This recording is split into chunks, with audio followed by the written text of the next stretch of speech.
hizo la luz, pasaron las elecciones y hemos incorporado un nuevo conductor. Sí. Mentira, mentira, es nuestro invitado del lunes. Pero lo más importante es que llegó el día y pasó el día. Y después de tanta espera, yo creo que la espera valió la pena por el resultado. No porque haya ganado Rodrigo Paz, sino por el batacazo fenomenal que se dio, ¿no? Jaime Dunn estuvo acá la semana pasada y le dijimos, ya que está fuera de la papeleta, que venga y con esa distancia que demanda el análisis, lo hemos invitado a hoy lunes para que nos diga cómo se ve las elecciones desde fuera de la papeleta y por supuesto como analista que lo ha sido desde un inicio. De hecho, su núcleo, su matriz hoy está de todas maneras en el análisis. De ahí surge este casi candidato, ¿no? Bienvenido, Jaime. Gracias, Claudia, Jorge, muchas gracias. Muy buenos días, gracias. Pero viviste juntos a fondo las elecciones. Sí, por supuesto que sí, porque no solo que hemos estado monitoreando todo el proceso electoral, sino participando de cuidar el voto también, nosotros activamente a través de una sección nuestra que se llama Renovación. Hemos estado en todo el país contabilizando el voto, sacando fotos, haciendo todos los controles, así que no activamente ayer estaba con su polera Cuidemos el Voto. Sí, claro que sí. Y no, hasta donde hemos visto ha estado todo bien, transparente. Se hizo un informe ayer especial de Cuidemos el Voto, justamente ratificando que se había visto todo con normalidad. Tuve la oportunidad también de conversar con delegados de la Unión Europea ayer en el recinto que votaba. Estaban casualmente ellos ahí y se acercaron y tuvimos una reunión informal muy profunda, larga sobre la votación. El tema de mi caso, que ellos ratificaron que están investigando, que están analizando. Y fue la oportunidad de entrar en mucho más detalles de una manera informal, pero claramente así es como la información mejor fluye viendo en la cancha, como se dice, cómo están las cosas. Y decía, hoy juntos vamos a volver a repasar los resultados y a mirar la mirada de Jaime Dunn post-electoral. Tenemos antes la imagen de Víctor Hugo, ¿no? Esta no nos falta. Muy linda. Vamos, ahí está. Qué pertinente, ahí está el gallo. Ese gallo, el propio Jaime Rodrigo Paz Pereira, hijo de Jaime Paz, dijo, soy un gallo que tiene la voz medio mal hoy, esta noche. Y sobre la lápida del Mir. Pero se confesó gallo, un gallo mirista. Y ahí está, en lo que creían muerto y de esa lápida del Mir, ¡kikiriki! Sale el hijo del gallo, otro gallo. Se contará otra historia a partir de hoy. Me imagino que hay que volver a leer los datos y mirar a partir de esta imagen. Algo ha sucedido en las elecciones. Lo hacemos con Jaime Dunn y en la segunda parte tenemos otros analistas que también nos van a ayudar a interpretar esto. Sorpresa, gran sorpresa. Con esto nos vamos a la pausa. Vámonos a la pausa.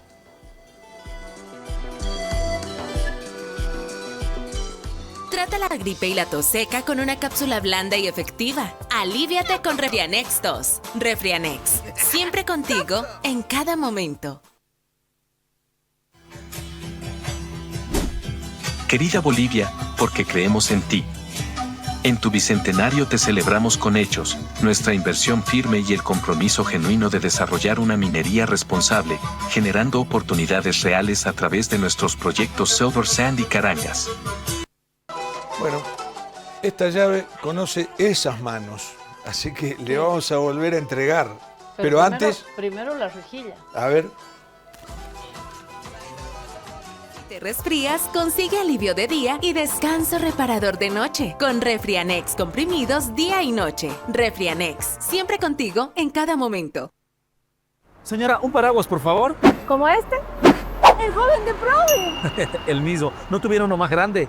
¿Como este? Más grande. Más grande sería pues la sombrilla, joven. Sí, perfecto, señora. Es que ya viene. ¿Qué viene? La lluvia de premios de Banco Prode. Vuelven los sorteos para los que ahorramos en la procuenta de Banco Prode.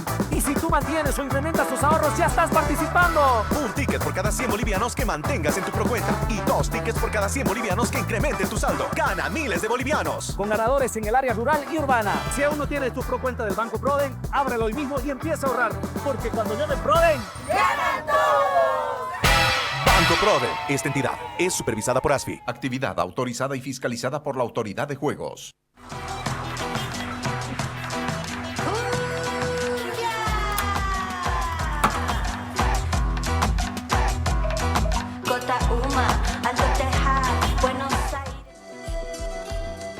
Jorge, yo quería que vaya a la rejilla, en primer lugar porque dijiste que ibas a abrir una cuenta en Prodem.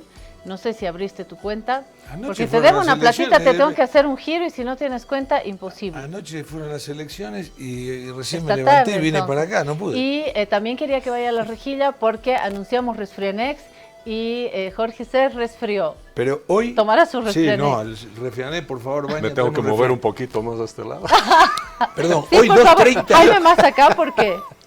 2:30 de la tarde hoy o uno de los sorteos quincenales de Prodem. Es fantástico. Te sacás una cuenta con 100 bolivianos, una cuenta de Prodem, y participás de todos los torneos, de los sorteos que se están haciendo. Que hay quincenales, mensuales, semestrales y el gran sorteo de fin de año, que es por 50.000 bolivianos. Pero son 20 premios, o sea, 20 clientes, 10 del área rural y 10 de las zonas urbanas que cobran 50.000 pesos. Pero hay que tener una cuentita, ¿no? Como dicen, los huevos en distintas canastas. Así es. Hoy yo ya manejo mi plata así, en diferentes lugares, con distintas funciones y por supuesto con el dólar o el euro por detrás. Bueno, y como analista económico y estadístico te diría, si una familia de 5 abre 5 cuentas, claro, totalmente, la probabilidad con 100. 5 veces más. Claro. Esta llave perteneció a la casa del bisabuelo de Rodrigo Paz, en Tarija. La trajimos mira, ¿en serio? para darte. No te puedo creer. Para bueno, que saque Rodrigo, mira. La llave de tu familia. Rodrigo queda acá, queda acá. Mira, qué interesante. Qué interesante. Jaime... Todos los tarijeños son familia de alguna manera. Sí, verdad. Yo soy de familia tarijeña. ¿También? Yo ¿Sí? sé si algún lugar hacemos el árbol genealógico. ¿Por todos dónde? estamos ¿Por dónde conectados. tarijeño, Jaime? Por mi padre, Jaime Dun Castellanos. Entonces la familia Castellanos, obviamente muy conocida en Tarija. Así que la sangre tarijeña está corriendo por todos los Dun. Primera parte donde se juntan, ¿no? Jaime Dun y Rodrigo Paz. La otra pieza donde también se juntan es en el colegio. Creo que ambos son del mismo curso del Colegio San Ignacio en La Paz. de los Águilas. Yo me fui de al la 85, promo, la Águilas. promoción Los Águilas, el 86, así es. Bueno, así los es. Águilas han dado 2 candidatos a la presidencia. Te considero candidato, que no te hayan dejado entrar en el último momento es otro tema, pero aparte Pero va es a una ser, verdad. va a Es ser una candidato, ya es candidato para el 2030, ¿no? Estamos ya armando el partido, por supuesto yo sigo en campaña, tengo toda una programación de viajes y no paramos. Y les decía yo la anterior semana, el apoyo que tenemos era más grande que la semana anterior. Bueno, ahora es más grande que la anterior semana y con los resultados de las elecciones, toda la mañana he estado en el teléfono de otros grupos, plataformas a nivel nacional, algunas de estos partidos que ya se extinguen, diciendo, Jaime, queremos hablar contigo. Queremos trabajar desde ahora. Bueno, pero la pregunta acá, por eso yo decía, familias tarijeñas, son de la misma promo, son amigos, misma tanda, 2 candidatos sorpresa, porque no estaban en el guión electoral tradicional, salieron casi sorpresivamente ambos, ni qué decir del resultado de Rodrigo Paz Pereira. ¿Será que hay algún momento de diálogo entre ustedes dos? Hay diálogo permanente, como tengo con todos los candidatos, la verdad. ¿Son buenos amigos? Sí, somos muy buenos amigos y te diré que hay amistad con todos. Mi carrera de analista también me ha llevado a tener una relación muy cercana con todos, con Tuto, con Samuel. Podemos tener muchas diferencias ideológicas y de principios, pero considero que hay amistad, siempre lo ha habido. Con Manfred también, y con otros también que ya no estaban en la carrera, y con Rodrigo, por supuesto, una amistad desde el colegio, como dices, desde la niñez, de jugar fútbol juntos, de ensuciarse juntos, de hacer los proyectos de ciencias juntos y hacer las tareas juntos. cuando su papá era vicepresidente, me acuerdo en la casa de Sopocachi, que nos quedábamos hasta tarde haciendo tareas juntos, una amistad de toda la vida. Y esas amistades son las más sólidas, ¿no? Las que vienen desde el colegio, esas son las más sólidas. Así es.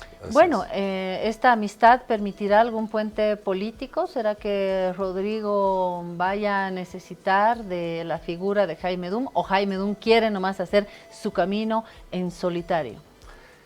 Mira, el camino que estamos armando ya empezó, ya estamos en esta marcha que la llamamos por la libertad, con mucha gente, no solo gracias a Dios, con mucha gente, estamos trabajando en ese proyecto. Está muy bien encaminado, estamos enfocándonos a las subnacionales, viendo la mejor manera de hacerlo. Sí nos ha parecido una sorpresa grata que el cronograma electoral para las subnacionales ha tenido algunos ajustes y eso va a favor de todos los que queremos organizar algo sólido para eso, así que estamos encaminados con eso justamente.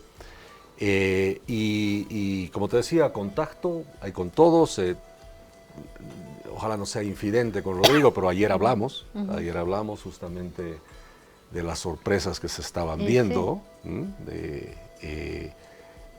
Y intercambiamos breves minutos. Jaime?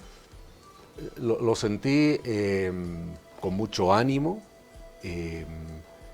no tan sorprendido porque creo que él ya percibía que se venía. Dijo, él lo dijo a la mañana. Dijo, sí, se viene una sorpresa. Sí, dijo. Pero sí el hecho de que yo también le comentaba, mira, estamos viendo el voto liberal, se nos está reportando que está yendo en esa línea, obviamente en libertad. Está sucediendo eso y él ratificaba que evidentemente eso estaría sucediendo también de una manera importante y quedamos en seguir conversando y bueno, aproveché para saludar a toda su familia que estaba con él también. ¿Cómo has leído, Jaime, en la jornada electoral y sobre todo el momento de la sorpresa? Nosotros no nos caímos de espaldas porque iba a ser un papelón, pero nos sorprendimos enormemente. Mira, yo creo que en todo este periodo electoral hay datos e información que ha sido ignorada, pero que revelaba que venía un tema de cambio. Por supuesto, nosotros en nuestra candidatura, les comentaba la otra vez, no hacemos encuestas, no tenemos la forma de hacerlo, pero hemos recibido muchas encuestas de manera voluntaria que se nos ha dado hasta hace 2 semanas atrás. Ayer mismo algunos datos también nos pasaron, porque en las encuestas han aprovechado de seguir preguntando sobre nuestro tema. Y la base de todo esto viene desde la encuesta de Claure, y después todas las encuestas de manera constante mostraban que la gente quería un cambio. Y hablaban de un cambio de 180 grados prácticamente, de soluciones rápidas y de cosas que sean totalmente contrarias a lo que se tenía en el país. Porque esas eran las preguntas que hacían, ¿no? De cambio de 180 grados. Y todas que yo recuerde, por lo menos unas 4 encuestas, incluyendo la de Marcelo, demostraba que entre 82 y 89% de la gente decía cambio, renovación, cambio. Y para nosotros eso fue el elemento importante de nuestra participación en la política, porque sabíamos que éramos ese cambio y teníamos que permanecer siempre con lo que nos nacía el corazón, las ideas novedosas y el cambio. Y creo que esto se va a ir evidenciando en estos días, en el análisis político, que nuestra salida ha llevado a la gente a decir, ¿dónde hay cambio aquí? Claro. No hay el cambio que queríamos, ¿no? Pero veamos bien. Y yo creo que el efecto Lara es importante, porque si nos ponemos a pensar, el único outsider que quedó fue Lara. Y creo que eso ha sido muy importante en la decisión estratégica del grupo de Rodrigo de haber ido con Lara. Cuando yo estaba de precandidato, escuchaba muchísimo a la gente insistir, Jaime Lara, Jaime vaya con Lara. Con Lara hemos tenido un contacto muy importante durante mucho tiempo y trabajamos en esa posibilidad, al final no se pudo dar, de que él me acompañe de vicepresidente, pero ahí yo desarrollé una amistad muy cercana con él. Después el hecho de que él ya empieza con ataques y cosas, ya son cosas de la política antigua, añeja, yo digo que no conozco nada de eso. Capaz algún día tenga la oportunidad de hablar con él y preguntarle por qué hizo eso, pero bueno, él fue por otro lado y terminó con Rodrigo. Y de Rodrigo no escuchaba mucho en la calle hasta, yo te diría, las últimas 3 semanas, 4 semanas, donde en esta campaña que nosotros seguíamos, por primera vez empecé a escuchar: señor Dunn, apoya a Rodrigo y a Lara. Y creo que le comenté a Rodrigo algún rato que hablamos, que por primera vez escuché en la calle que estaba empezando a ver ese tipo de sentimiento en la gente. Entonces, creo que el factor renovación ha sido clave en todo esto, el factor cambio, y eso lleva a que aparezca esta sorpresa, digamos. Aunque los que estábamos ahí en lo que seríamos los emergentes o los nuevos, sabíamos que había por ahí un movimiento bien importante. Y termino con esto en el análisis político de cómo lo veo yo. El gran error que comete la política tradicional es cuando dicen de los 20, porque éramos como 22 candidatos opositores, los llamemos. Al comienzo. Al comienzo, que Samuel corta el queque de manera muy arbitraria y dice: no, los que van a gobernar este país van a ser uno de estos 5. Y crean su club especial, ese llamado bloque de unidad, que no tenía ningún emergente. Y hace ese corte y desprecia a lo nuevo y a lo que podría ser cambio. ¿Por qué? Porque los veía como unos enanos que no tenían ninguna posibilidad. A los solitarios. A los solitarios, a los que no tienen nada. Y es verdad, alguna reunión de emergentes, que lo llamábamos reunión de emergentes, nos reunimos muchas veces. ¿No? Branco estaba ahí también. Yo me acuerdo de alguna reunión en Tarija donde decíamos: sí, la verdad es que no solo nos ven pequeños, sino que no toman en cuenta que tiene que haber un cambio profundo. Y ahí alguien, me acuerdo, dijo: y ahí tenemos pues otra dificultad. Ninguno de nosotros tiene partido. Y está cierto, ninguno de nosotros tenemos partido. Entonces decíamos, capaz por eso es que él cortado el queque de esa manera. Que sea la mala hora del MAS o de la izquierda, no es novedad. Desde las primeras encuestas se veía, e intuitivamente, cuando uno miraba cómo se estaban destrozando, no había que ser gran analista para darse cuenta que se estaban yendo al río. Factor Evo Morales habría que analizarlo aparte, pero si miramos solamente las oposiciones, sin duda la gente estaba buscando un cambio, lo decían las encuestas, lo decía el sentido común. Cuando hay una gestión con un manejo desastroso de la economía, por supuesto que uno ve con claridad que en las encuestas se pueda manifestar un cambio. Lo que no estaba claro era si ese cambio iba por los que ya habíamos visto antes en la papeleta tantas veces, llámese Manfred, llámese Tuto Quiroga, llámese Samuel Doria Medina, o tenían chance estos candidatos. Y ahí teníamos a Jaime Dunn, a Rodrigo Paz. Rodrigo, lo recuerdo siempre quejándose que no lo inviten a los debates, pasaban con su letrerito: no nos invitan, este es nuestro teléfono. En fin, yo creo que se decidió a último momento, ¿no? Porque ayer Jorge hacía una crítica muy dura contra las empresas encuestadoras, ¿no? Sí, porque en primer lugar yo creo que hay 2 tipos de encuestas. Las encuestas privadas que encargan cada uno de los candidatos, el mismo gobierno, y las encuestas públicas. Son 2 que tienen resultados completamente diferentes. Ahí ya no me parece bien. Y no me parece bien que una empresa diga hasta el sábado Rodrigo Paz es el quinto con 8 puntos y el domingo sale primero con 32. Entonces, ¿cómo puede ser? El universo al que le fuiste... ¿Que la gente se movió o no? Sí. ¿Que la gente movió y se decidió? No puede ser que todos se decidieron el último día por el mismo candidato. A mí no me cierra. Pero aparte de otra cosa, ¿cómo puede ser que esa misma encuestadora, dentro de 4 años, 5 años, vuelve a encuestar tranquilamente? Erró Es un gol en contra enorme, de 40 metros se metió el gol en contra en un ángulo. Y después va y encuesta otra vez lo más bien. No me gusta eso. Mira, mi opinión respecto a este tema de las encuestas, por haber vivido lo que son las encuestas y cómo funciona. Y sí, veamos los dos extremos. Hay encuestas que pueden ser muy transparentes, muy bien hechas y estadísticamente impecables, como puede que no. O sea, ¿qué significa eso? Que hay la posibilidad de ajustar eso. Y el tema es, ¿quiénes son los que ajustan? ¿Quiénes son los que pagan? ¿Quiénes son los que deciden cómo se hace todo eso? ¿No es cierto? Y eso es la parte preocupante de las encuestas. Tú sabes desde el punto de vista estadístico, matemático, que son fotos muy importantes, que pueden funcionar muy bien, pero depende cómo se hace y quién la paga. Lamentablemente esa es la conclusión. Acá lo que hay que llegar es esto, la encuesta instala un posible ganador sobre la sociedad. Así es. Es decir, si te instala vos ya vas con una ventaja, porque la gente quiere el voto ganador. No. Correcto. No. Hay el voto útil, ¿no es cierto?, que se puede empezar a generar. Porque Rodrigo Paz no era el voto ganador. Pero claro, si yo soy Unitel, que todos seguimos a pie juntillas las encuestas de Unitel, que nos parecían... O del Deber en su momento. O del Deber también. Si yo soy ejecutivo de Unitel, le digo a las encuestas, me hiciste quedar mal durante 3 meses. ¿Qué me vendiste?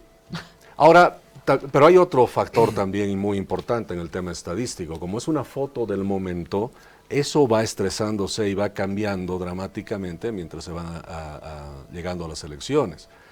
Yo creo que hay dos cosas que hay que hacer si es que el Tribunal Electoral, el nuevo tribunal, quisiera hacer algunos ajustes. ¿Yo qué sugeriría? 2 cosas.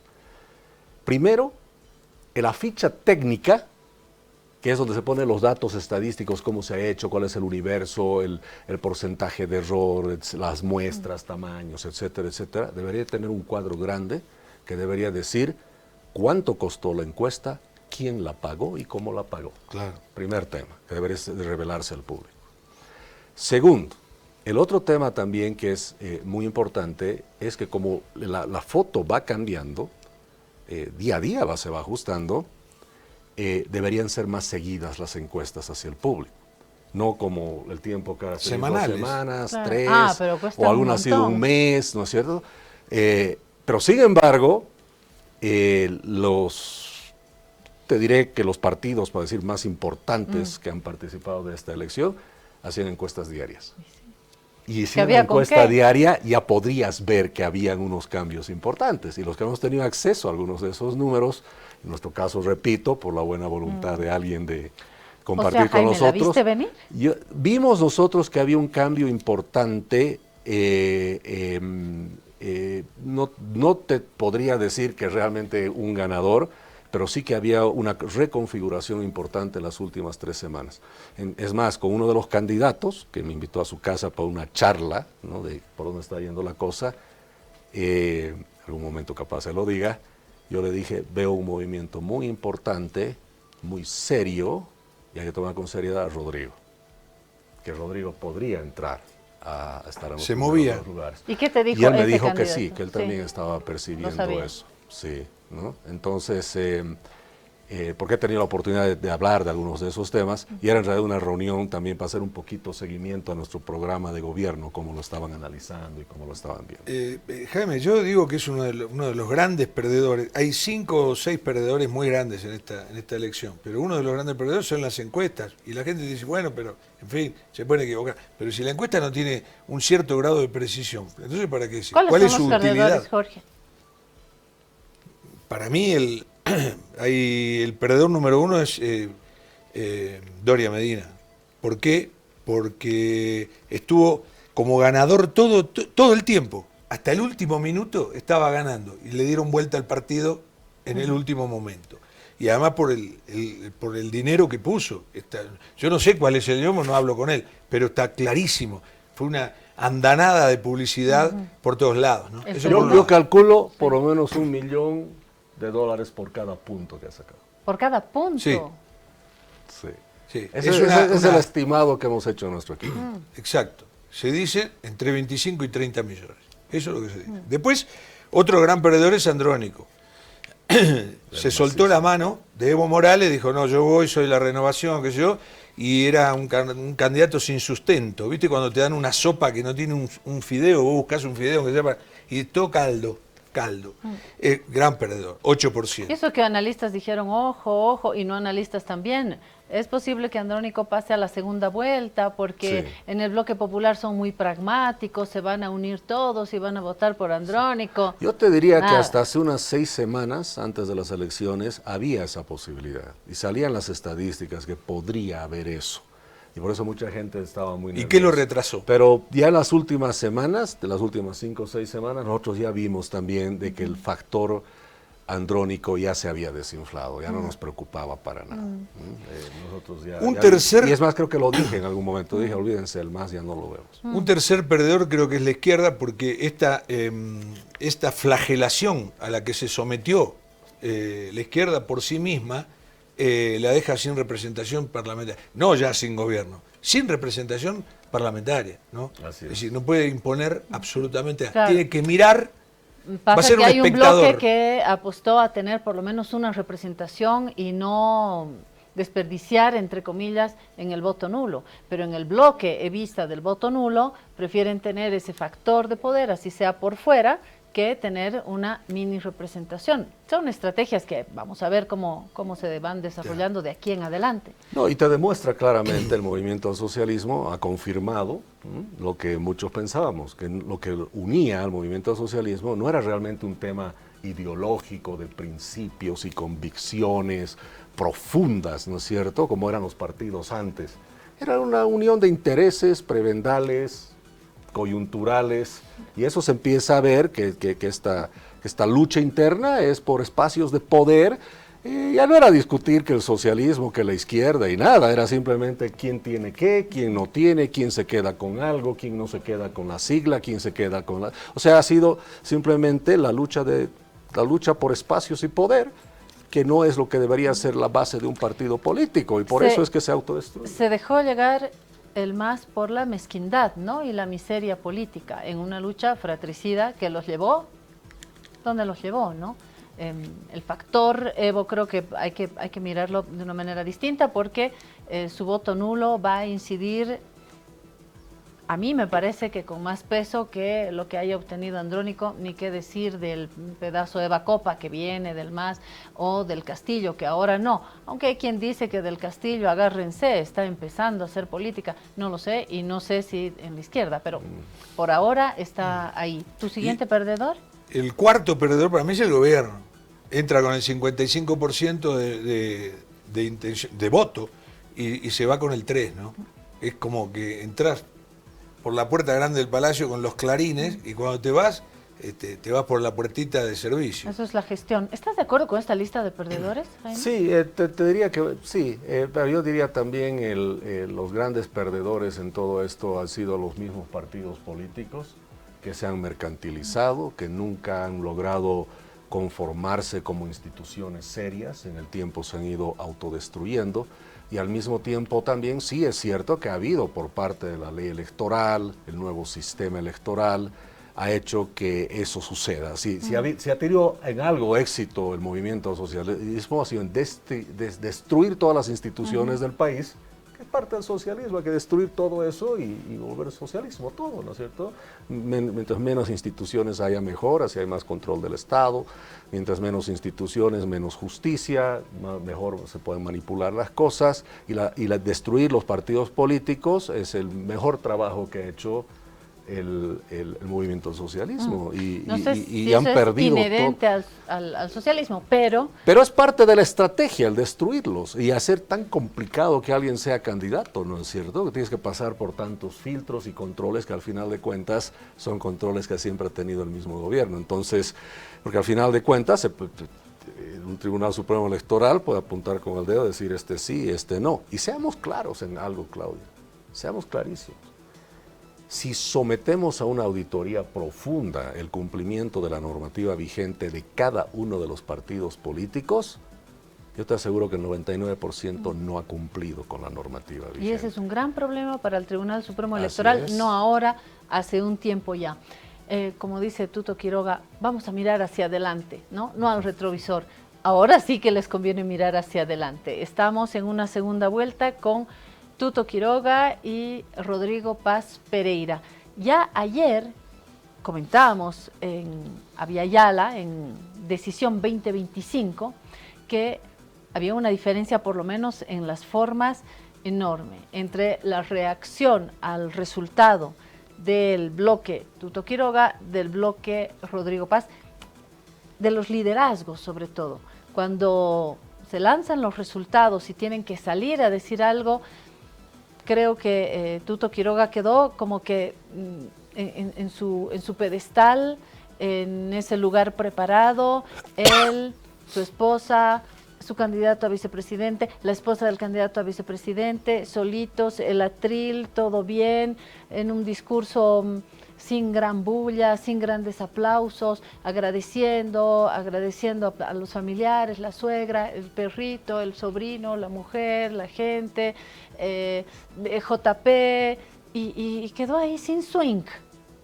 Y cuando vamos al otro lado, que debió haber hecho. Y al otro lado tienes un Rodrigo Paz desde la calle, sorprendido, la bulla, la gente, no lo dejaban pasar, no se daban... Se dio un baño de pueblo. No se daban en ningún acuerdo con los micrófonos. Decía yo, la esposa tuvo que agarrar un rato de esos, el micrófono de CNN, no lo dejaban hablar, tiene que interrumpir, en un momento dice, estoy hablando con la gente, y en medio de ese zafarrancho, como decía mi abuela, se monta en un discurso que me hizo recordar muchísimo a su padre, a Jaime Paz Zamora, ¿no? Llevan la política en la sangre. A ver cómo les va. Me da la sensación de que reaccionó con mucha más habilidad, heroísmo político que no tuvo. No, y habló desde la emoción, que a la gente le gustó. Habló desde el corazón realmente. Yo puedo percibir al tiro y la gente se da cuenta. En un eso. Discurso de unidad que no habían logrado otros candidatos, ¿no? A Tuto Quiroga lo hemos escuchado ya de memoria, la robadera, la gastadera, el más, ahora van a ver mañana, como dice el papirri. Sí. Y ayer Rodrigo Paz hablaba de la unidad, el alto, todos juntos, himno nacional. Creo que le sacó una ventaja en las primeras horas. No, totalmente. Mi opinión personal, yo creo que, la reacción de Samuel fue muy buena, positiva. Yo creo que eso le ha hecho ganar muchísimos más puntos de los que ha obtenido en toda la carrera. Ese desprendimiento y además cumplir con su palabra. Hay que reconocer, aunque tenemos diferencias ideológicas muy profundas. Tenía que salir a decir algo. Pero hay que decir lo correcto también. Tienes que decir algo, pero tienes que salir a decir lo correcto. Y ha sido muy importante eso. Y te voy a ser honesto, yo personalmente anoche, cuando Tuto salió, pensé que Tuto iba a bajarse. Y iba a decir que apoya también a Rodrigo. ¿Por qué? Porque a mí me parecería lo correcto. Es más, yo hubiese hecho eso.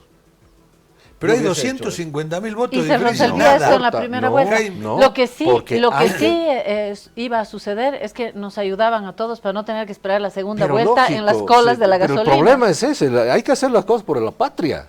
Hay que hacerlo ya. ¿Por qué quieres esperar tanto?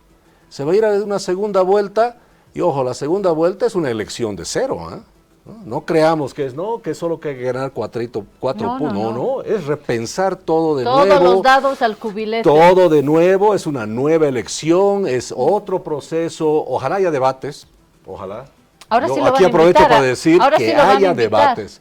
Y que debería haber por lo menos unos 3-4 debates entre los dos. Creo que encuestas importantes. No, yo creo que las encuestas ya... Si van a ver las encuestas, como te digo, las del 100%, bienvenidas. Pero yo creo que podría haber sido ya una situación o un evento muy importante, histórico, para el mismo Tuto, de decir, hasta aquí llegamos, vamos adelante, aquí está mi equipo. Claro, pero Jaime, pensá que él debe pensar así. Había nada más que 250.000 votos de diferencia, que es nada. Pueden remontarlo. Ahora, personalmente yo creo que no lo remonta porque además del envión ganador que trae Rodrigo Paz, ese discurso es un discurso ganador, es un discurso espectacular. Ahí ganó 5 o 10 puntos más. con el discurso. Sí, por eso te digo. Los discursos tienen que hacerse no necesariamente para seguir una carrera, sino para poner un buen punto aparte y punto final y ponerle el hombro a la patria. Sí, yo por lo menos pensé eso, capaz mucha gente está en desacuerdo, capaz el mismo Tuto, si escucha esto, no va a estar de acuerdo, pero yo en el fondo pensé eso.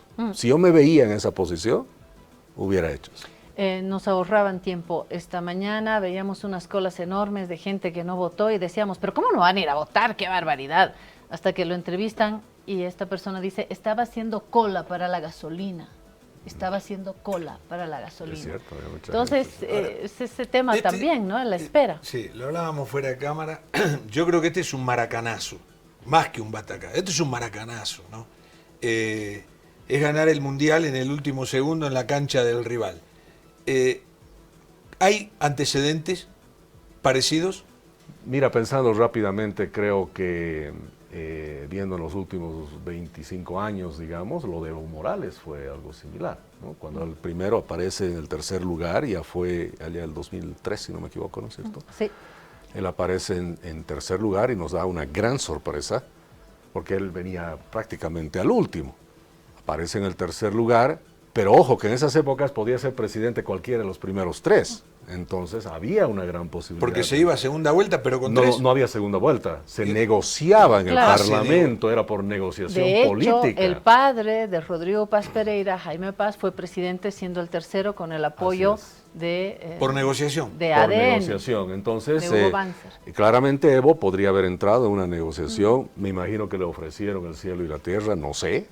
Pero puede ser, por lo que yo he visto, se te ofrece de todo en estas cosas. Y él decide mantenerse aparte, no participar de eso. Queda aparte y bueno, cuando llega el 2005, el 5, ya gana la el 5 da la sorpresa. ¿También fue sorpresa en el 2005? Sí, y sobre todo el porcentaje. Yo creo que ¿no? el porcentaje 53, fue la sorpresa. 53... 53, 55. No, 53. 53. Sí, 53. Porque Arce sacó 2 puntos más que él. El 55%. ¿Cuál va a ser ahora la estrategia de Jaime Dum políticamente respecto de la victoria de Rodrigo Paz? Bueno, desde nuestro punto de vista, nosotros, como te digo, estamos embalados en hacer nuestro propio partido, en armar todo lo que tiene que ser el andamiaje para las no andar subnacionales. Con las siglas. Exactamente, se sufre, las subnacionales tenemos, sí, y hemos aprendido de que no puedes depender de ese sistema tan complejo que está hecho justamente para impedir que la democracia funcione como debería ser, ¿no? Entonces vamos a trabajar en eso, vamos a estar siempre aplaudiendo lo bueno, vigilantes, colaborando en todo lo que se pueda colaborar, manteniéndonos en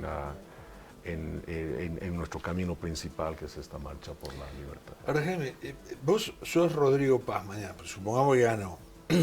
Tiene 43 diputados y 11 senadores. Es el que tiene esta llave del Congreso. Tenés que mandar el primer día 5 leyes. ¿Qué mandás? Yo iría con lo que siempre he planteado y está en nuestro programa y lo hemos dicho abiertamente. El país lo que necesita es un paquete no económico, sino jurídico, un shock jurídico de entrada. Y eso se va a acompañar obviamente con un paquete económico. Pero acá hay que mandar una señal contundente al país que la justicia vuelve. Que la justicia vuelve, el imperio, la ley, vuelve a sacar la cabeza en este país, independencia de poderes. Yo le recomendaría a Rodrigo, en tu discurso, ahí mismo firma el decreto cerrando el Ministerio de Justicia, el de Gobierno, generando una independencia de poderes automática y declara independiente la justicia, y eso debería hacer que automáticamente todas estas órdenes de arresto y aprehensión vigentes se ejecuten inmediatamente. Narcos, violadores, pedófilos, lo que sea. Si no mandas ese mensaje contundente, tu credibilidad, creo, se te puede caer rápidamente. Esa es la evaluación que hemos hecho nosotros con el equipo. Shock de justicia, shock de independencia de poderes, porque mira, los decretos, leyes que tienes que hacer para cambiar la economía, para tomar tus medidas, son instrumentos jurídicos. Sí, pero si el andamiaje jurídico no funciona muy bien en este país, estos decretos y estas leyes siempre van a estar sujetas al maletinazo del otro, que el otro te va a pedir esto, que este no va a cumplir. No, shock jurídico de entrada. Además, la economía funciona mucho con expectativas de la gente. Donde no hay justicia, no hay seguridad jurídica. Donde no hay seguridad jurídica, no hay posibilidad de inversión, de invertir, de propiedad privada, de hacer contratos, y se te cae absolutamente todo. Jaime, para terminar, a partir de ahora, y tal vez ya comenzaste antes, ¿vas a vivir de la política? No, yo creo que no se debe siquiera vivir de la política. Cada uno tiene que tener su labor del día a día, de lo que tiene que vivir. Me estoy reincorporando al mundo privado, financiero. Estoy trabajando en eso justamente, y creo que todos los ciudadanos que tenemos la oportunidad de si llegaríamos a tener un cargo electo, tus 5 años y después andarte a tu casa a ganarte la vida como todos. Yo sé que ha sido controversial porque algunos analistas los he visto que no les gustó la idea que yo decía que ningún cargo electo debería ser reelecto, incluyendo concejales, gobernadores, alcaldes. Todos tienen que irse a su casa. Yo lo veo así. A ver, fuiste compañero de colegio con Rodrigo Paz, jugaban a la pelota juntos, hacían las tareas en la casa de Rodrigo Paz. ¿Cómo es? La gente quiere saber cómo es Rodrigo Paz, vos que lo conoces. Mira, desde el punto de la amistad, un gran amigo. Y todos los que estamos en el colegio hasta el día de hoy tenemos una amistad muy grande. Nos reunimos de vez en cuando. Águilas. En mi casa es una vez al año la reunión, dura hasta 2 días la reunión a veces. Profunda amistad. Un gran amigo, y he visto también un gran padre, una hermosa familia y un gran padre, muy respetuoso de las personas. Y creo que su esfuerzo por llegar a concretar algo, pues se ha visto remunerado de alguna manera ahora, y conociendo a él, yo sé que él toma esto bastante serio, y yo sé que él se encuentra ahora con una visión de decir, tengo una responsabilidad muy grande. Gracias, Jaime, por estos minutos. Volveremos a hablar del país y de la economía. Hoy no hablamos de la economía, aunque al salir de acá igual hay que hacer colita y conseguir el aceite y la marraqueta chiquita y lidiar con la economía, hasta nuevo aviso, ¿no? Vamos a una pausa y nada, Jaime vendrá en cualquier momento. Gracias, Jaime. Gracias, Jorge, muchas gracias. Gracias, Jaime, un placer. Gracias. Bueno, vamos a la pausa y enseguida volvemos con más análisis. Ahora nos vamos a ocupar de ver un poquito más en detalle lo que ha sucedido en este domingo electoral histórico. Lo vamos a seguir analizando, ya volvemos. Alivio efectivo a todos los síntomas del resfrío con Refrianex comprimidos tradicionales. Refrianex, siempre contigo en cada momento. Muy bien, Jorge Barraza preparando el mate. La pregunta es, ¿a quién va a invitar? ¿A Omar, a Claudia o no invita a nadie? El primer mate va para el dueño.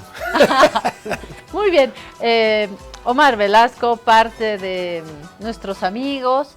Omar, gracias por estar acá. Estuvo en Aviala haciendo el análisis en esta jornada que ha sido tan exigente para el equipo de Aviala. ¿Cómo han trabajado los colegas? Y Omar ha sido uno de los invitados en el análisis. Entonces dijimos que vuelva a la guarida, que venga y compartamos ya con por lo menos unas horas de sueño esto que hemos vivido. Asentado los datos, Omar, ¿retomas un poquito tu mirada de lo que hemos vivido ayer, de la sorpresota? Claudia, Jorge, nuevamente muy buenos días a tu gentil audiencia. Me gusta estar en la guarida, así que muy agradecido nuevamente por compartir esta mesa. Bueno, creo que todos los bolivianos estamos todavía asentando cabeza, a ver qué es lo que ha pasado. ¿Qué ha pasado? Ha sido, yo no le llamaría un maracanazo, yo le llamaría un rodrigazo, ¿no? Como en Argentina también ha tenido su momento, ¿no? Un Rodrigazo en Argentina. Y este es el boliviano, ¿no? Sí. Perdón, está bien que sea amigo nuestro, pero le vamos a dar la llave, ¿no? Vamos a la rejilla y le volvemos a dar la llave a Omar. Vamos. Si te resfrías, consigue alivio de día, descanso reparador de noche y fortalece tu sistema inmune con Refrianex sobres día y noche. Refrianex, siempre contigo, en cada momento. Señora, un paraguas, por favor. ¿Como este? El joven de Prode. El mismo. ¿No tuviera uno más grande? ¿Como este? Más grande. Más grande sería pues la sombrilla, joven. Sí, perfecto, señora. Es que ya viene. ¿Qué viene? La lluvia de premios de Banco Prode. Vuelven los sorteos para los que ahorramos en la procuenta de Banco Prode. Y si tú mantienes o incrementas tus ahorros, ya estás participando. Un ticket por cada 100 bolivianos que mantengas en tu procuenta. Y 2 tickets por cada 100 bolivianos que incrementen tu saldo. Gana miles de bolivianos. Con ganadores en el área rural y urbana. Si aún no tienes tu procuenta del Banco Prode, ábrelo hoy mismo y empieza a ahorrar. Porque cuando llamen Prode, ¡ganan todos! Banco Prode. Esta entidad es supervisada por ASFI. Actividad autorizada y fiscalizada por la Autoridad de Juegos.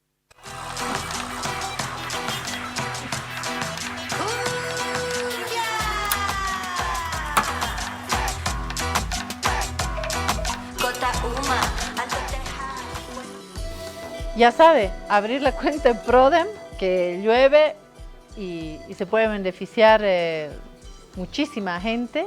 Y a tomar Refrianex, ¿no? Para no resfriarse como mi compañero acá en esta guarida. Sí, me tengo que tomar un Refrianex. Pero bueno, ahora le vamos a entregar a Omar esta llave, que era de la casona en Tarija, del bisabuelo de Rodrigo Paz.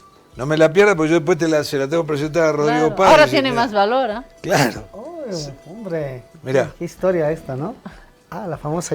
Bueno, hoy todo el mundo, todo político está buscando una llave parecida para abrir la asamblea.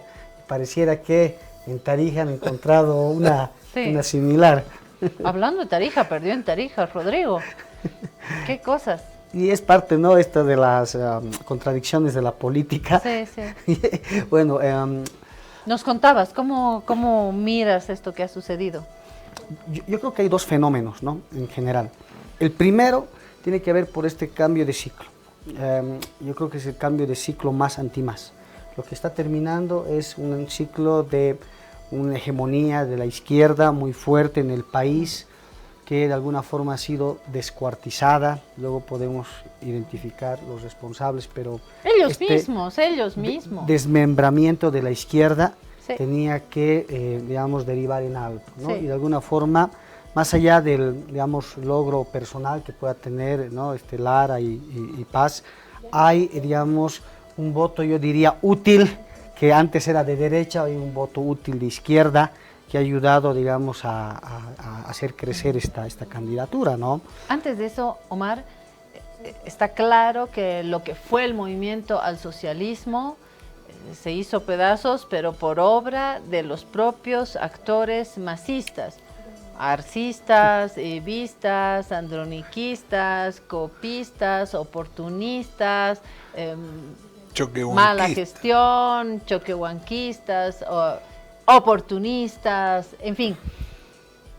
Es producto de una guerra, y no hay como decir que no a lo que nos acaba de decir Jaime Dun.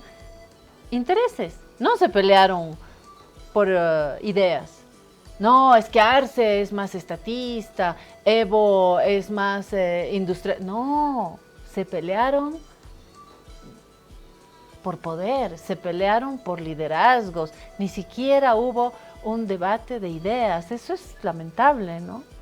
Yo creo que es no haber entendido las luchas históricas, el momento concreto que nos ha tocado vivir a todos los bolivianos, digamos, en este cambio de lo que ha sido la pandemia antes y después. Esta falta de lectura política hoy está cobrando consecuencias nefastas para quienes, por supuesto, defendían esos valores. Pero como tú bien lo has dicho, yo creo que hay un proceso de desvalorización, de desmovilización de la gente. Porque hasta antes de la pandemia, yo creo que todo, digamos, la consigna política de lo que fue el movimiento al socialismo en esa estructura tan fuerte, estaba básicamente concentrado en tres grandes ideas: la nacionalización, la redistribución y la descolonización. Lo que ha faltado en esta, digamos, nueva era del MAS, en esta segunda versión del MAS después de la pandemia, es reconstruirse ideológicamente, pero también, digamos, recuperar los valores con los cuales habían ingresado 14 años antes al poder. La famosa revolución cultural, creo que la dejaron en un cajón incompleta, por ahí. Que la diremos, ¿no? Eso es. Sí. Y, ¿mate? Estoy bien con el agua, así que yo paso. Entonces, hago yo la fila por el mate. ¿Qué va a suceder ahora? No hay bola de cristal, pero sí hay algunos elementos que nos puedan llevar a escenarios, ¿no? Para la segunda vuelta. Dun acaba de decir que lo que debió haber hecho Jorge Quiroga es más o menos lo que hizo Samuel Doria Medina. Decir, bueno, peldí y voy a dar mi apoyo a Rodrigo Paz, como lo había comprometido. Y que, dijo Dun, yo lo habría hecho, dijo Dun, Tuto Quiroga debió haber dicho, bueno, yo me bajo y aquí hay un primer ganador, entonces ya está. Eso no va a suceder. Resignar la segunda vuelta, es dura esa eso decisión. No va a suceder. ¿Cómo ves tú? Bueno, ¿qué dices de esta propuesta de Jaime, de esta idea y cómo ves el futuro próximo? Claro, bueno, te decía que habían dos fenómenos políticos, ¿no? El primero es este desmoronamiento del bloque social popular y el otro es también estas viejas derechas que no han logrado, digamos, consolidarse, que como tú viendo, digamos, en términos futbolísticos, varios de estos candidatos ya estaban viviendo tiempos extras en política y que de alguna forma han sido beneficiados por, digamos, una pésima gestión de gobierno. Yo creo que más allá de todos los errores políticos que se han cometido, yo creo que el tema económico ha sido la columna vertebral que ha logrado penetrar en el malestar de la sociedad, y obviamente le ha quitado a la izquierda todo el discurso, digamos, de redistribución, de mejora del ingreso, de bienestar que se había promovido en décadas, ¿no? Entonces, volviendo al tema de la consulta, yo creo que hoy Tuto Quiroga tiene una difícil decisión, lanzarse una segunda vuelta donde probablemente tiene menor capacidad de crecer porque cada candidato, ¿no?, va teniendo hasta cierto punto capacidad de sumar.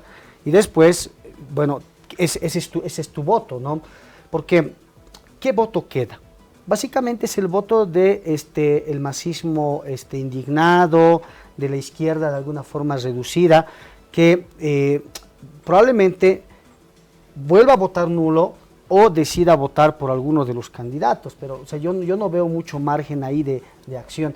Y algo que me ha gustado que has dicho ayer, por ejemplo, Claudia, mira, la diferencia entre Rodrigo Paz y Tuto Quiroga es que de entrar Tuto Quiroga, de ser electo presidente, tendría una situación de ingobernabilidad mucho más compleja que Rodrigo Paz, porque no solo que hoy ya no tiene mayoría parlamentaria, porque en el Senado estaría básicamente cogobernando el PDC con la Alianza Unidad, sino que tendría una fuerte resistencia en las calles. Entonces las medidas que eventualmente podría aplicar Tuto Quiroga podrían generar, digamos, una inviabilidad en el corto plazo. Entonces todo esto me invita a mí a pensar, y no hay que descartarlo, que hay una posibilidad que en los próximos días Tuto Quiroga diga, bueno, ¿saben qué? Creo que los números no me dan, me bajo, y de una vez hablamos de la posesión del nuevo presidente. Dos ventajas, no lo creo tan probable, pero se abren dos ventajas. Uno, empezamos a hablar de soluciones económicas ya, y el gobierno de Arce se va antes, lo que va a ser un alivio también, porque no hemos tenido medidas de salvataje eficientes en lo económico. Recién estuvo Jaime Dun.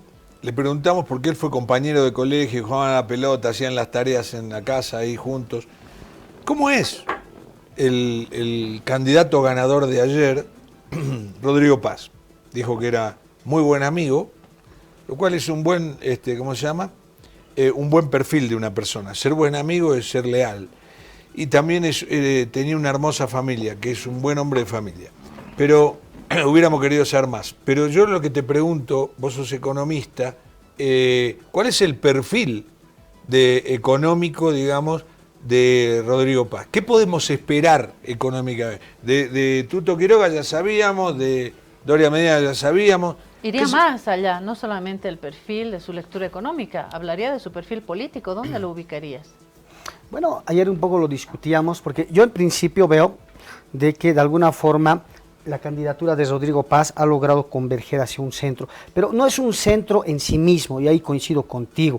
O sea, yo lo veo a Rodrigo Paz en la derecha, pero a diferencia de Tuto Quiroga, que es una derecha conservadora, esta es una derecha populista. Una derecha que de alguna forma es una especie de centro-derecha, lo que tú también lo has dicho muy bien ayer, Jorge, pero que, digamos, mantiene en principio mucho parecido en las propuestas económicas con Tuto Quiroga. Te voy a dar 3 ejemplos. Ambos hablan de achicar al Estado. Ambos te están diciendo de que van a, por ejemplo, privatizar las empresas y les van a entregar derechos de propiedad individual a las familias, ¿no? Y obviamente ambos están, digamos, de acuerdo en que se tiene que buscar recursos externos. O sea, tal vez Rodrigo Paz no lo dice con tanta efervescencia de ir al Fondo Monetario, pero esto es algo que, digamos, si uno analiza la construcción de, digamos, de sus propuestas, son en realidad bastante parecidas. Entonces, ¿qué vamos a votar los bolivianos de aquí a 2 meses? Por lo menos en términos de propuesta, muy pocas diferencias. O sea, yo creo que estamos hablando básicamente de 2 miradas similares de país en general, que a mí me preocupa en qué sentido, que yo creo que la candidatura de Rodrigo Paz se ha hecho de una manera tan rápida como su propio ascenso electoral, porque él ha reconocido en un medio de comunicación, decía que él no había preparado su plan de gobierno, que no había incluso alcanzado a entenderlo en el detalle. ¿Por qué cuento esto? Porque yo creo que hemos escuchado poco hablar todavía de las propuestas de Rodrigo Paz, y yo creo que todavía ellos no están midiendo el impacto social de las políticas de, repito, ¿no?, bajar, por ejemplo, eliminar los aranceles, bajar los impuestos, porque si bien eso genera un alivio tributario para las empresas, del otro lado genera también un falta de recaudación de ingresos que luego vas a tener tú que en alguna forma ajustar o a salud o a educación. A algún lado tú tienes que recortar para equilibrar las cuentas. Entonces yo creo que todavía los impactos sociales no están bien medidos en su propuesta. Ahora, vos sos economista.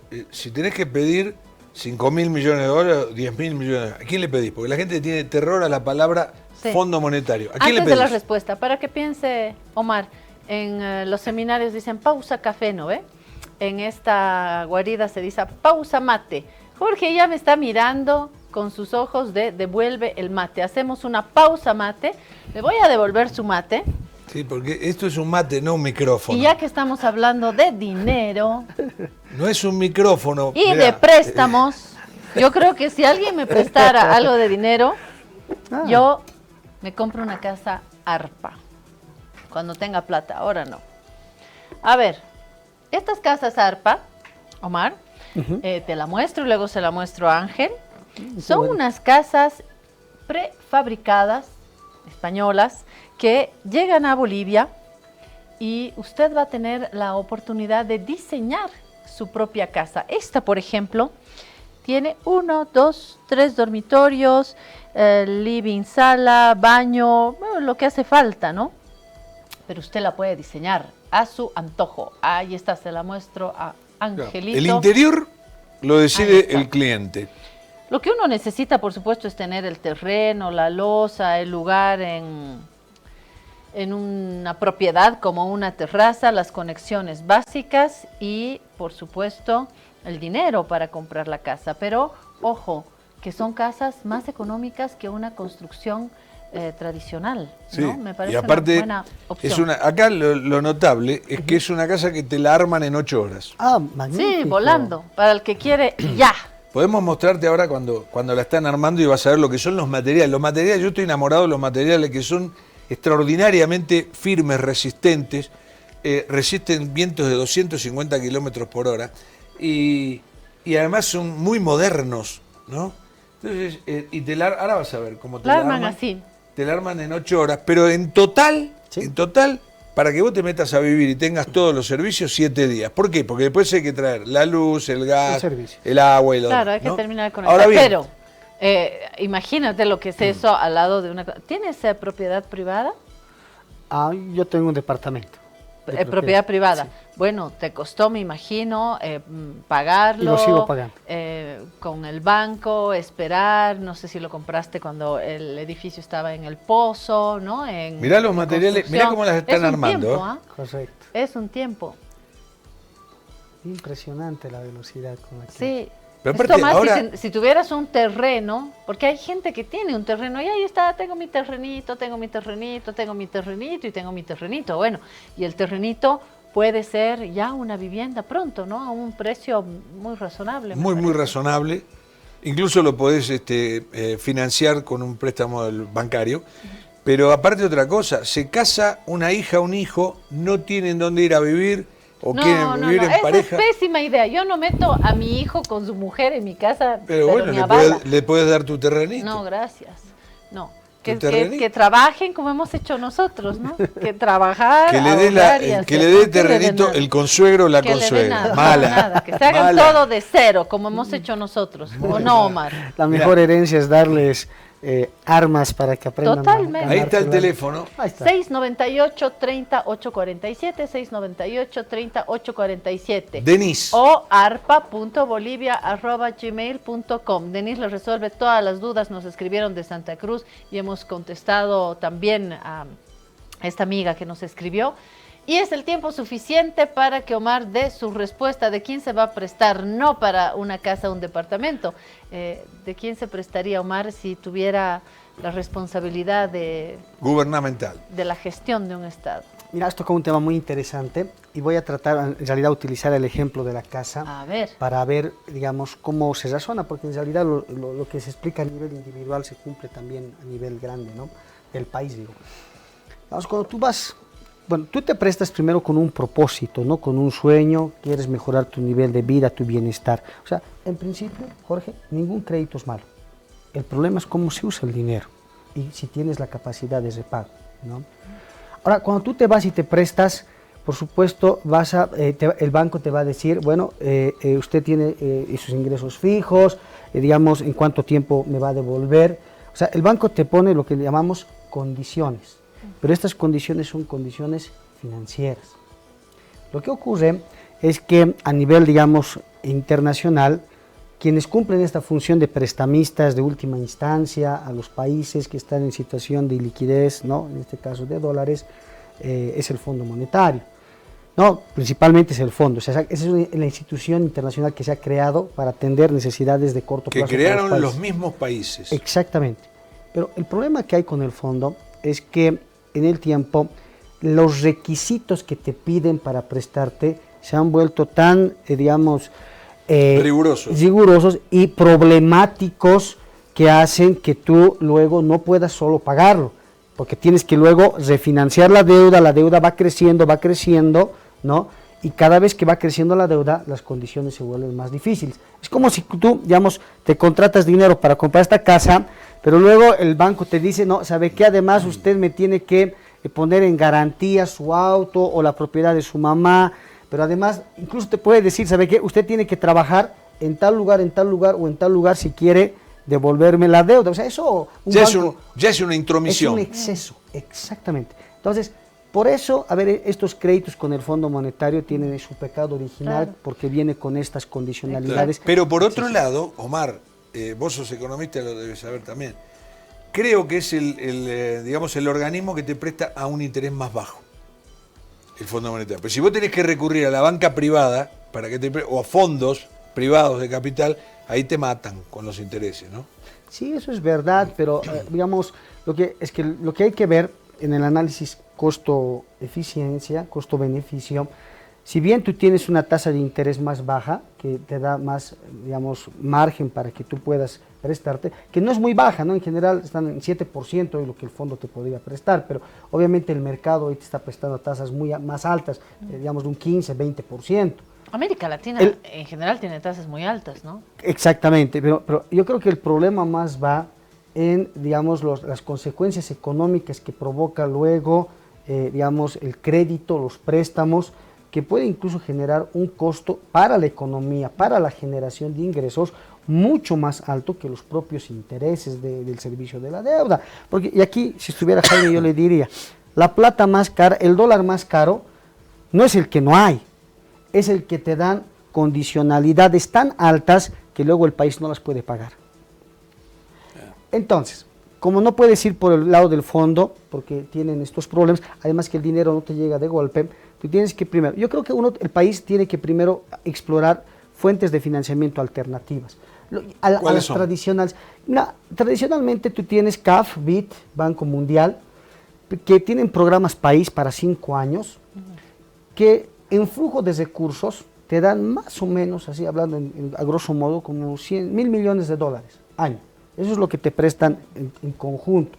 Hoy las necesidades del país, primero, que son mucho más grandes, y segundo, que necesitamos tener mayor flexibilidad, porque estos créditos normalmente están atados a la construcción de una carretera, instalación eléctrica, para proyectos determinados. Entonces no es dinero que que entre para absorber la necesidad de corto plazo. Para comprar gasolina.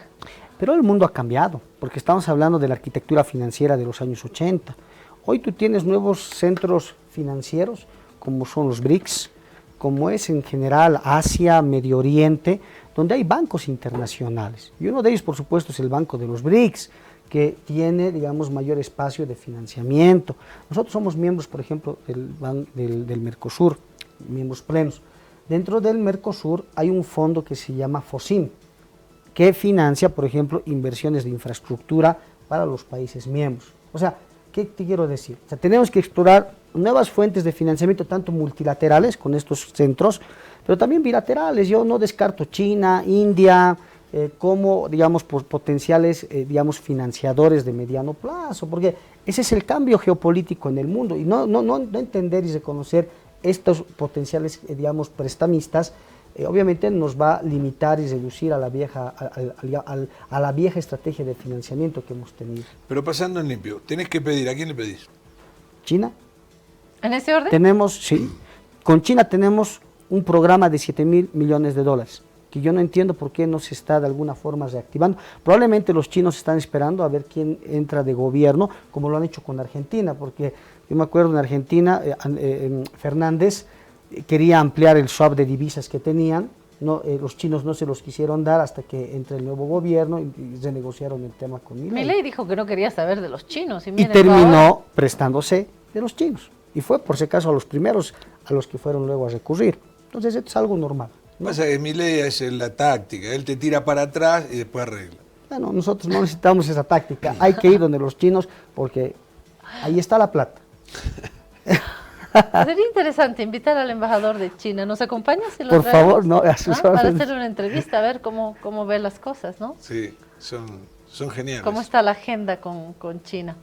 Bueno, volvamos a la política. Entonces, ¿cuál es tu apuesta en los siguientes meses? ¿De verdad crees que Tuto pueda bajarse y dejar la cancha libre? O sea, yo lo decía eso, un poco en la idea de Jorge, de que eso sería lo más responsable. Eso sería lo más responsable, en el sentido de que el país no puede seguir esperando meses para estabilizar la economía, porque el día que pasa la economía se va hundiendo más, hay medidas que se tienen que aplicar, y es fundamental que haya, primero, gobernabilidad en la Asamblea. Yo siento que el gobierno ya levantó los brazos, pero no sé si por pesimista. ¿Tú sientes lo mismo? Yo creo que la población siente que realmente el gobierno hoy ya no lo protege, estamos de alguna forma indefensos, esa es la sensación genérica, pero, o sea, bueno, este país va a continuar después del 8 de noviembre, entonces se tiene que tomar decisiones hoy. Es importante que los equipos económicos vayan desde ahora trabajando, tanto por el lado de Tuto como por el lado de Rodrigo Paz, en, digamos, mejorando aterrizando mejor sus propuestas de campaña, ¿no? Llegando a los números, viendo los impactos, precisando cuánto es la cantidad de financiamiento que realmente necesitamos para, digamos, estabilizar la economía. Yo creo que esos detalles técnicos es el momento hoy de discutirlos, de analizarlos, de profundizarlos, y no solamente pensar en llegar al día de la elección, porque al día siguiente, o sea, ese día se abrazarán, habrá vitoreos, ¿no? de felicitaciones, pero al día siguiente la población va a comenzar a esperar resultados. O sea, la población hoy está en una situación, yo creo, y lo hemos dicho contigo, yo creo de statu quo, una pausa que cuando vea que no es lo que realmente ellos esperaban, o sea, no le van a dar 100 días. Yo creo que va a ser algo inmediato, porque la población va a comenzar a pedir respuestas. Y si las respuestas Él tiene cualquiera de los dos tiene una ventaja, ¿no? Que digamos, la conformación del Congreso, del nuevo Congreso, no tiene en contra. A lo sumo podrán debatir, si Tuto Quiroga promueve una ley, a lo mejor la debatirán, pero no creo que el otro le diga no. Y lo mismo viceversa. Una cosa que nos hemos olvidado es cómo quedó el mapa político de América del Sur. Y ayer se acaba de meter un nuevo gol y empataron 5-5, la derecha y la izquierda, ¿no? A la izquierda le queda Chile, Uruguay, Brasil, Venezuela y Colombia, 5. Y a la derecha ahora le queda Argentina, Bolivia, Paraguay, Perú y Ecuador. 5-5. Lindo, un empate. A ver quién desempata. Nos vamos a los penales. ¿Estás de acuerdo con eso? Bueno, si todos los jugadores fuéramos del mismo tamaño, probablemente sí, pero yo creo que ahí hay diferencias marcadas, ¿no? O sea, yo creo que, digamos, Brasil es un polo de estabilización regional, ¿no? Más allá de sus inclinaciones políticas. Yo creo que, por empezar, el gobierno de Lula ha tratado de tener una izquierda más moderada. La izquierda en general se ha moderado, hay que decirlo con claridad. Si tú lo ves, a Boric ha tenido también, digamos, un cambio radical desde el día que ha ingresado como presidente y hoy a 3-4 años de su mandato, o sea, 3 años, ¿no? Se ve una muy moderación. A la chilena, ¿no? Sí, muy a la chilena, totalmente. Entonces, yo creo que es un cambio de ciclo igual regional, donde hay estas tendencias que aparecen. Bolivia ha sido un puntal muy fuerte, ¿no? Para digamos, en lo identitario, en lo regional, como un bastión de izquierda muy fuerte, digamos, este viraje. Y de muchos años. Claro, más allá de que sea un país pequeño en lo económico, en lo simbólico, yo creo que para la izquierda regional este cambio a la derecha va a ser un tema, digamos, para discusión, por lo menos a nivel de la geopolítica regional. Así que tú, digamos, llevas razón en el sentido de mostrar, ¿no? esta especie de reequilibrio, de rebalanceo que hay en la política regional. Quiero terminar con un par de consejos. Ya hemos vivido de la política, hemos comentado las elecciones, la gestión de la economía boliviana, los préstamos, el país en su faceta política, el país en su faceta económica. Yo quiero aprovechar la presencia de Omar, economista, para que nos dé un consejo. A usted, a mí, ¿qué hacemos con la economía hasta que estos candidatos definan en una segunda vuelta? ¿Cómo hago con mi economía, Omar? ¿Y cómo hace una señora que he visto en una pantalla de televisión mostrar su bolsa en el mercado Rodríguez vacía y decir, no, ya no estoy comprando, un poco de papita me he comprado, un poco de cebollita me he comprado, yo tengo que hacer durar mis cosas, mercado de sábado a sábado, 200 bolivianos, con 200 estiro de sábado a sábado, con una bolsa casi vacía? ¿Qué le dice a esa persona, el economista? Bueno, hoy los bolivianos tenemos que tener estrategias para protegernos frente a la incertidumbre económica, porque la incertidumbre económica tiene como origen la incertidumbre política. Lo que tenía que pasar el día de ayer era que la incertidumbre política pueda de alguna forma disiparse, pero yo creo que todavía esto va a demorar hasta las elecciones de octubre y probablemente hasta los primeros meses del próximo mandato. Entonces, en este tiempo García Linera llamaba liminal, un tiempo nubloso, un tiempo, ¿no? Digamos, que no es claro. Yo creo que el boliviano tiene que ser bastante, digamos, estratégico, adelantar compras, por ejemplo, aprovisionarse de productos de la canasta básica familiar, tratar de, por ejemplo, si uno es importador, yo creo que hoy el dólar ha hecho una pausa cambiaria de corto plazo. Porque, o sea, yo no creo y no hay los fundamentos económicos que nos permitan mantener el dólar a este precio por mucho tiempo. Y eso no es un tema de especulación. Claro. Por tanto, hay que tratar de que si vamos a realizar compras de fin de año, importaciones, necesitamos dólares para algún viaje, este es el momento de comprar y no otro. Y obviamente esperar a que después de las elecciones, de los ajustes que van a haber, ahí podamos esperar. Pero la señora del mercado Rodríguez no va a viajar a ninguna parte. No va a viajar a un lado, no va a comprar carne, exacto, tortilla de cebolla, con una ensalada, con arroz, aguantar el temporal. Pero lo más lindo de todo es que llegó el día, se votó sin problema.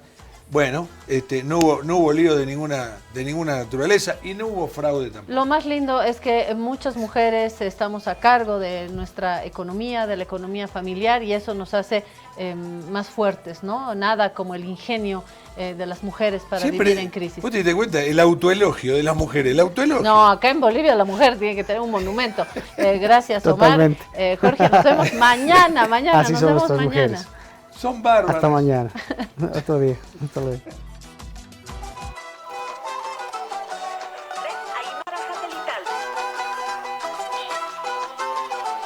Primer plato, Radio Cutipa.